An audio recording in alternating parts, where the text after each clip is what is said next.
दुनिया की हर खबर देखने के लिए सस्ता मीडिया को सब्सक्राइब करो और साथ में बेल आइकन को दबाएं ताकि लेटेस्ट वीडियो सबसे पहले आप तक।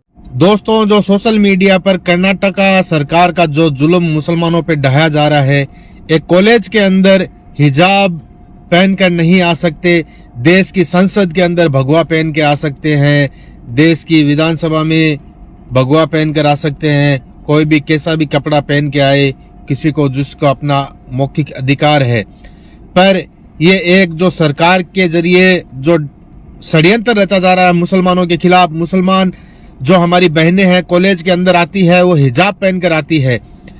तो मैं ये कहना चाहता हूं कि आज भी जो वीडियो एक वायरल हुआ है हमारी बहन का, जो नारे तकबीर अल्लाह अकबर का नारा लगा रही है और उसको कुछ जो आतंकी संगठन है वो भगवाधारी खाकी चड्डी वाले वो लोग वहां पर वो नारा लगा रहे हैं और एक लड़की को देखकर तो भी हमारी बहन डरने और घबराने वाली नहीं है, उनसे डटकर मुकाबला कर रही है।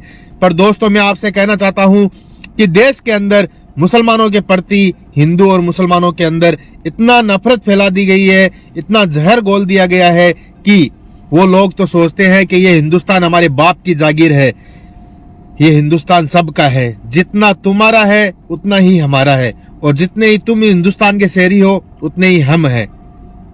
पर मैं मुसलमान भाइयों से कहना चाहता हूं, खुदारा अल्लाह के वास्ते, जो माहौल पहले था वो माहौल अभी नहीं है।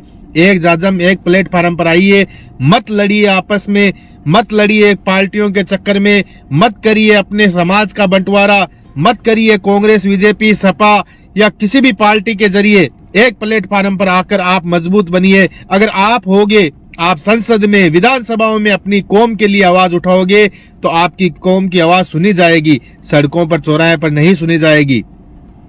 याद रखिए कि देश की संसद में ही, देश की विधानसभा में ही मुसलमानों के बर्बादी और तबाही के कानून बनाए जाते हैं। अगर वहां पर हमारी तादाद नहीं होगी, वहां पर हम लोग नहीं होंगे, विरोध करने वाले नहीं होंगे, तो कौन करेगा, कौन बोलेगा अपनी आवाज को? क्या आपने इस कांग्रेस को वोट दिया? क्या आपके लिए कभी आवाज उठाई विधानसभा में? क्या सपा को वोट दिया, कभी उठाई विधानसभा में आवाज? या किसी भी पार्टी को दिया? सिर्फ आपकी वोट की कीमत ये इतनी है कि आपसे वोट ले लेते हैं, आपके हक और अधिकार के लिए कोई लड़ना नहीं चाहता है, ना बोलना चाहता है। पर दोस्तों, मैं आपसे कहना चाहता हूं, खुदारा समझिए, अपनी ताकत को समझिए, अपने वजूद को समझिए कि आपका वजूद क्या था, आपका इतिहास क्या था और आज आप क्या हो, आपको कैसे नीचे गिराया जा रहा है। कोई भी आपकी आवाज उठाने वाला नहीं है। और दोस्तों, मैं ये कहना चाहता हूं कि आप एकता रखेंगे, एक संगठित होंगे, एक प्लेटफार्म पर होंगे तो किसी माई के लाल के अंदर या खाकी चंडी या भगवाधारी पर कोई हिम्मत नहीं होगी कि किसी भी मुसलमान की तरफ आंख उठाकर देख ले। पर वैसे भी हमारे अल्लाह ताला पर हमें पूरा यकीन है, हमारे को कुछ नहीं होने वाला है, क्योंकि हम लगातार यही सोच रहे हैं कि चलो रहने दो, रहने दो, रहने दो। हम कितनी दफा बर्दाश्त करेंगे, आप बताओ? कभी हमारे ऊपर सीए का कानून लाया जाता है, कभी हमारे ऊपर ट्रिपल तलाक का लाया जाता है, कभी 370 धाराएं हटाई जाती है, 35A हटाई जाती है। पर यह सरकार सिर्फ मुसलमानों का ही विरोध क्यों कर रही है, ये मेरे समझ में नहीं आ रहा है। और मेरे मुसलमान भाई इनका ही साथ क्यों दे रहे हैं? क्या अपनी तबाही और बर्बादी का आप खुद जिम्मेदार हो? हाँ, आप खुद जिम्मेदार हो। अगर चाहते हो कि आपकी अपनी आवाज उठे, आपकी अपनी एक पार्टी हो, सियासी पार्टी, तो बैरिस्टर असदुद्दीन ओवैसी साहब का हाथ मजबूत करिए और इनसे जालिमों से लड़िए। और डरने और घबराने की जरूरत नहीं है। जैसे बैरिस्टर असदुद्दीन ओवैसी साहब ने कहा था कि मौत एक दिन आनी है, किसी के आगे है, किसी के पीछे है, कभी भी आ सकती है। पर अपना समाज के लिए, अपनी कौम के लिए, अपने वजूद के लिए काम करते रहिए। ऊपर जाओगे तो आखिरत में क्या जवाब दोगे? क्या आपने ये गुलामी की, समाज को बर्बाद करने वालों का साथ दिया, क्या यह कहोगे?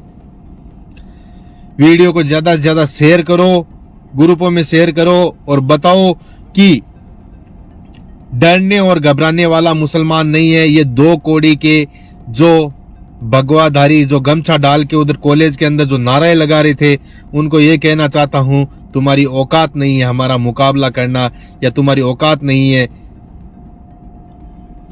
कि हमारा तुम लोग कुछ कर सको। बस तुम झुंड में आते हो और अकेले पे वार करते हो। जो झुंड में आते हैं ना, कुत्तों की झुंड में, वो झुंड में आते हैं, झुंड में करके चले जाते हैं। पर दोस्तों खुदारा याद रखिए, हम लोग एक हैं इंशाअल्लाह। और जितना हिंदुस्तान के अंदर दलितों पर, मुसलमानों पर, गरीबों पर, बिछड़ों पर अन्याय हुआ है, आदिवासियों पर, उतना शाहिद ही किसी के ऊपर हुआ है। और हिंदुस्तान के अंदर सबसे गरीबी रेखा में अंदर अगर कोई है तो वो मुसलमान है और दलित है, और कोई नहीं है। सब लोग अपना अपना पार्टी का वजूद, उनको पार्टियों से मतलब नहीं है। उनको मतलब यह है कि हमारी आवाज को कौन विधानसभा में उठा सकता है, हमारी आवाज को कौन संसद में उठा सकता है, वो चुनकर भेजते हैं। पर हमारे ही हैं, सिर्फ पार्टियां देखते हैं, ये देखते हैं, वो देखते हैं। वो है कौम के दलाल, वो है दल्ले, वो दल्ले हैं। वो कौम को बर्बाद करना चाहते हैं, कौम की आवाज को आगे नहीं उठने देते, ना ही बोलने देते हैं। ठीक है दोस्तों, दुआओं में याद रखना, ग्रुपों में शेयर कर दो वीडियो को ज्यादा से ज्यादा, क्योंकि सोशल मीडिया की एक ताकत यही है कि आप जितना ग्रुपों में शेयर करोगे आगे तक आवाज पहुंचेगी, बात पहुंचेगी, एक से दूसरा भाई जुड़ेगा, आगे देखेगा, बातों को सुनेगा, उनका भी हौसला बढ़ेगा अपनी कौम के लिए कि हाँ, हमारी कौम डरने और घबराने वाली नहीं है, और ना ही हम कभी डरे हैं ना डरेंगे इंशाअल्लाह। ठीक है। और ऐसे खाकी चड्डी वालों से क्या डरना है? ये 2 कौड़ी के जो ये पूरा पजामा नहीं पहन सकते हैं, हाफ कच्चे में घूमते हैं, इनसे डरते हैं? हम डरते हैं सिर्फ ऊपर वाले से, अल्लाह ताला से, और किसी से नहीं डरते हैं। और दुनिया में ना किसी से डरने वाले हैं, सिर्फ ऊपर वाले से डरते हैं इस दुनिया के अंदर। ठीक है ना। दुनिया की हर खबर देखने के लिए सस्ता मीडिया को सब्सक्राइब करो और साथ में बेल आइकन को दबाएं ताकि लेटेस्ट वीडियो सबसे पहले आप तक